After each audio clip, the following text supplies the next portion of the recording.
The day my wife's lover looked me in the eye, laughed in front of our neighbors, and told me I wasn't a real man, I felt something inside my chest crack open like thin ice under a heavy boot. I stood there in my own driveway, in front of my own home, holding a bag of groceries I had just bought for a dinner I thought would save my marriage, and I said nothing. I simply nodded, because nobody in that yard knew that the quiet, soft-spoken man they were mocking had spent 11 years training in a discipline that teaches you exactly when to stay calm and exactly when the world is about to change forever. Before I tell you what happened next, I want to pause for a moment and ask you something. If you believe in kindness even when it is hard to find, if you believe people deserve second chances, if you believe forgiveness can rebuild what betrayal tries to destroy, then please take a moment right now to like this video, leave a comment about a time you had to stay calm under pressure, share this story with someone who needs a reminder that quiet strength is still strength, and subscribe to our channel so you never miss another story like this one. Our community grows stronger every time someone chooses to believe in hope over bitterness, and this story is for every person who has ever been underestimated by someone who never bothered to learn who they really were. My name is Grant Whitfield, and for most of my life I was the kind of man people overlooked without meaning to be cruel about it. I was raised in a small town outside Portland, Oregon, by a father who worked at a lumber mill and a mother who cleaned houses on the weekends to help make ends meet. My father was not a big talker. He believed that strength was something you carried quietly, something you never needed to announce, because the moment you started bragging about it, you had already lost the meaning of it. When I was 9 years old, he enrolled me in a small martial arts studio above a hardware store, run by a soft-spoken Okinawan instructor named Sensei Arada Wallace, who had married a local woman and settled in our town after years of training back home. My father did not tell me it was to make me tough. He told me it was to make me calm. He said, "Grant, the world will always have people who want to make you feel small, and the only way to stand tall is to know exactly who you are on the inside, whether anyone else sees it or not."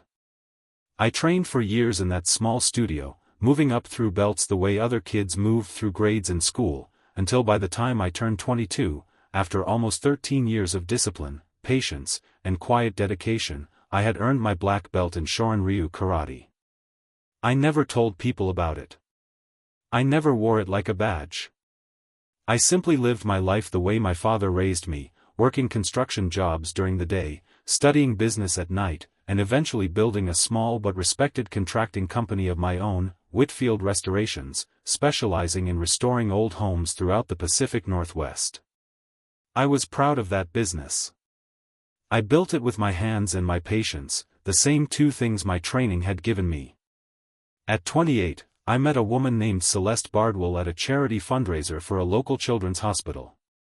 She was warm, funny, and had a way of making a room feel brighter just by walking into it.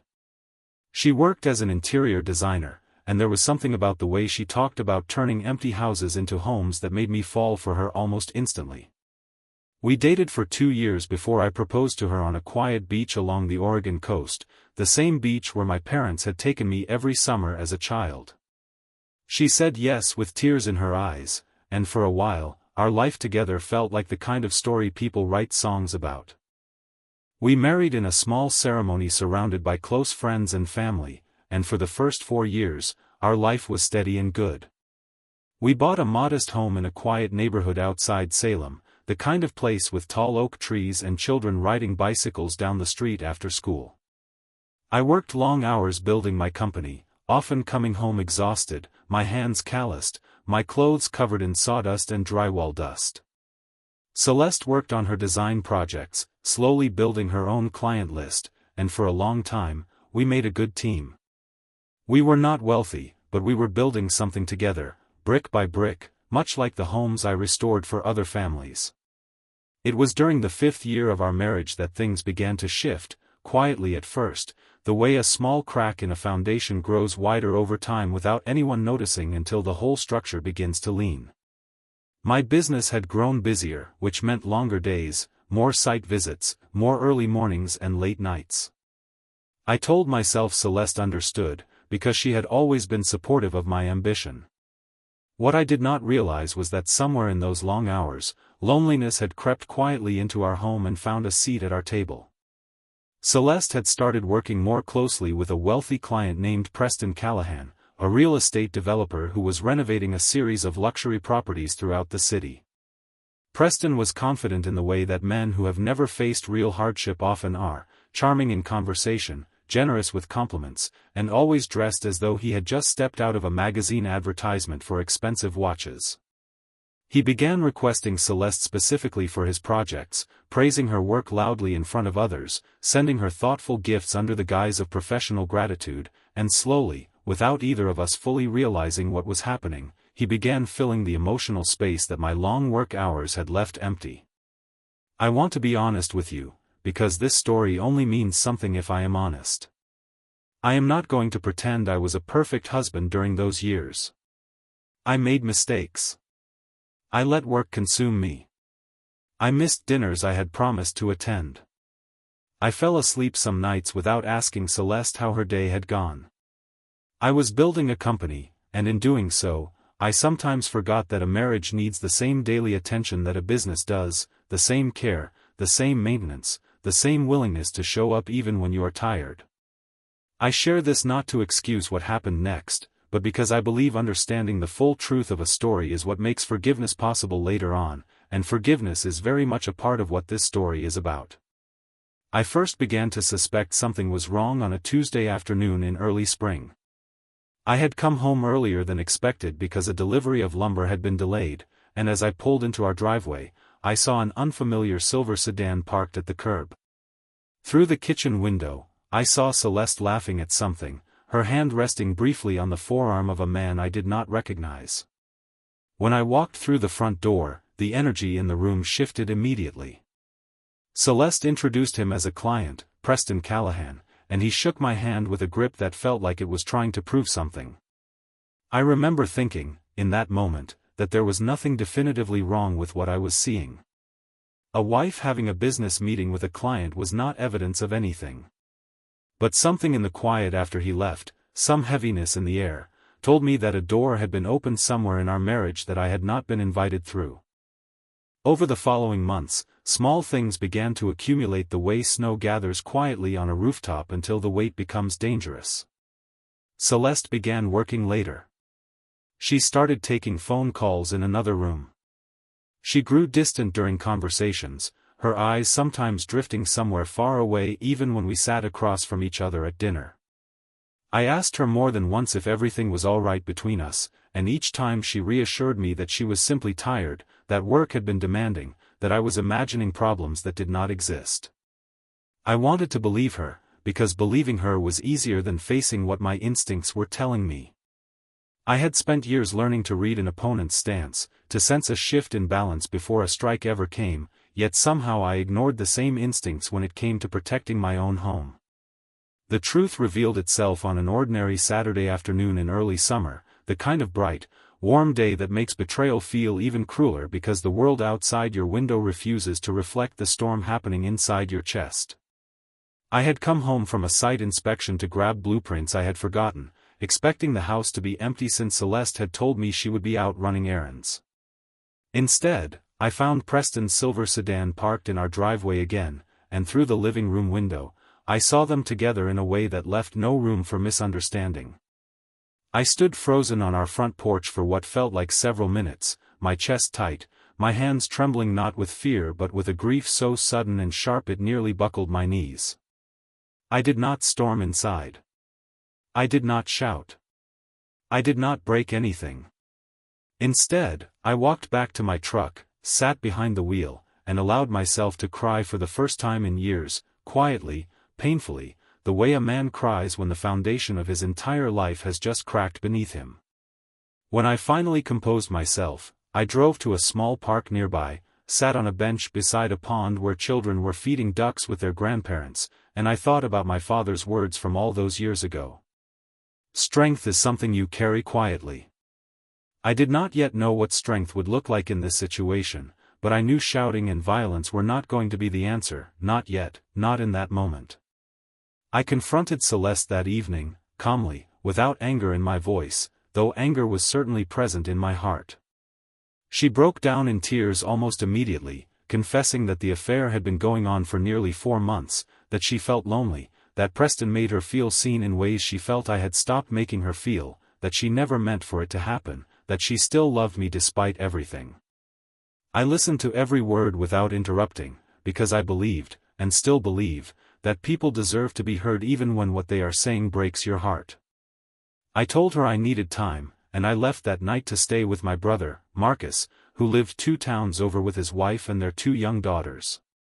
The weeks that followed were some of the darkest of my life. I threw myself into work, waking before dawn, driving to job sites in the gray morning light, pouring every ounce of my grief into restoring other people's broken homes because I did not yet know how to begin restoring my own. Marcus, ever the steady presence he had always been since we were boys, did not pressure me to talk, but he made sure I was never truly alone. Some nights we would sit on his back porch in silence, watching the sun set behind the tree line, and that silence itself felt like a kind of medicine. I thought often of my father, who had passed away 3 years earlier, and I wondered what he would have told me to do. I believe he would have told me to protect my dignity, to seek the truth, and to never let another man's cruelty determine the shape of my own character. During that time apart, Celeste reached out repeatedly, asking to meet, asking for forgiveness, asking for a chance to explain herself further. I agreed to meet her at a quiet coffee shop one afternoon, a neutral place, away from the memories our home now held. She looked different that day, smaller somehow, the confidence she usually carried replaced by something more fragile and honest. She told me she had ended things with Preston the same week I discovered the affair, that she had been in therapy trying to understand why she had let loneliness push her towards something so destructive, that she understood if I could never trust her again, but that she wanted, more than anything, the chance to rebuild what we had broken together. I did not give her an answer that day. I told her I needed more time, because rebuilding trust is not something that happens over a single conversation, no matter how sincere the words spoken during it may be. It was during this fragile period of uncertainty that Preston Callahan, apparently unable to accept that Celeste had chosen to step away from him, began appearing uninvited at places he knew she frequented, sending messages she no longer responded to, and eventually, in an act of arrogance that would set the final events of this story into motion, showing up at a neighborhood barbecue that Celeste had agreed to attend to reconnect with old friends, an event I attended as well, since several of my closest friends from the neighborhood had organized it and specifically asked me to come despite everything happening between Celeste and me. The barbecue was held in the backyard of our longtime neighbors, the Delacroix family, a wide, sun-drenched lawn dotted with folding chairs, a grill sending curls of smoke into the bright afternoon sky, children chasing each other with water balloons while their parents laughed and caught up over cold drinks. I had arrived separately from Celeste, still uncertain about where we stood as a couple, but I wanted to support our friends and refused to let recent heartbreak steal every good thing from my life. I remember standing near the drink table, talking with an old friend named Weston Hale about a recent fishing trip, when I noticed the mood of the yard shift, conversations quieting, heads turning toward the side gate. Preston Callahan walked in uninvited, dressed far too formally for a backyard barbecue, his expensive shoes sinking slightly into the grass with every confident stride. He scanned the crowd until his eyes landed on Celeste, who stood near the porch talking with 2 other women, and I watched her face drain of color the moment she saw him. He walked directly toward her, ignoring the uncomfortable silence rippling through the gathered guests, and began speaking loudly enough for the whole yard to hear, accusing her of leading him on, of using him, of playing games with his emotions, his voice growing sharper and more aggressive with every sentence. Celeste tried to calmly ask him to leave, her voice trembling, but he refused, stepping closer to her in a way that made my chest tighten with a protective instinct I had not felt in years. I set down my drink and walked across the yard, not with anger in my stride, but with the same steady calm my training had instilled in me since childhood. I stepped between them, keeping my body relaxed, my hands open and visible, and asked him quietly to leave, explaining that this was not the place for whatever he needed to say. Preston turned his attention toward me, his expression shifting from anger to something closer to amusement, as though he found the idea of me standing up to him almost laughable. He looked me up and down, taking in my plain jeans, my faded work shirt, my calloused hands still carrying the dust of a job site, and he laughed, loudly, cruelly, in front of everyone gathered in that yard, telling me that a real man would have never let his wife stray in the first place, that I clearly could not satisfy her, that I was soft, weak, the kind of man who let other men take what belonged to him without ever fighting for it. The yard went silent. Children stopped chasing each other. Even the sound of the grill seemed to fade into the background. I felt every eye turned toward me, waiting to see how I would respond to being humiliated in front of neighbors, friends, and the woman I still, despite everything, deeply loved. I felt something rise in my chest, not the reckless anger of a man about to lose control, but something steadier, something my instructor had once described as the calm at the center of a storm, the place a true martial artist learns to live within even when chaos surrounds him.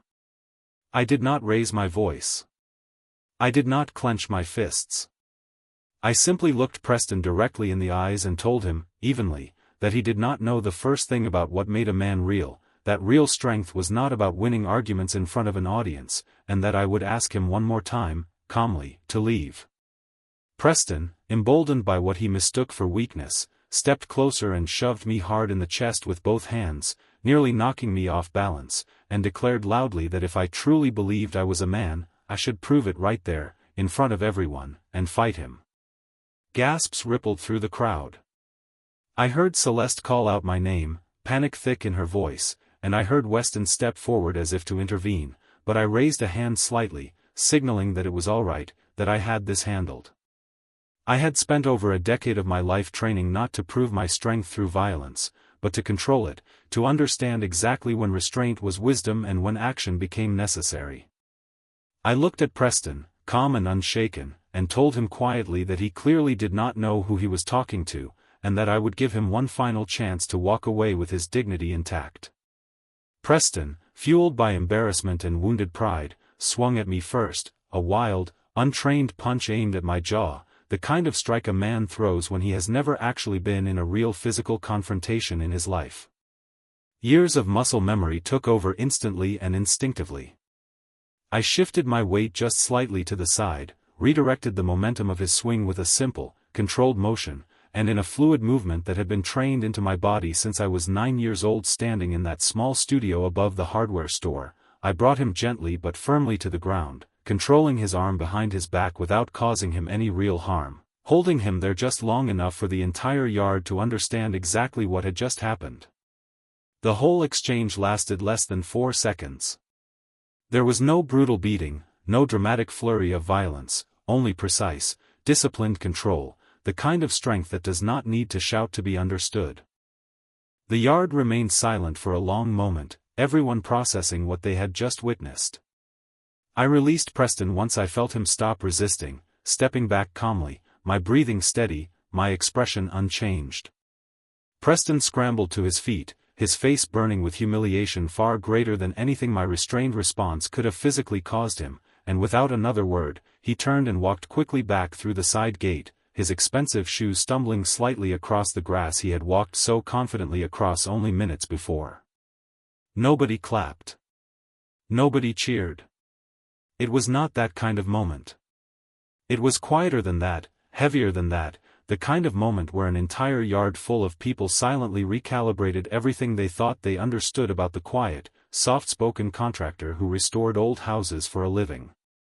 Celeste rushed toward me, her hands trembling as she reached for my arms, asking if I was all right, her eyes wide with a mixture of fear and something that looked almost like awe.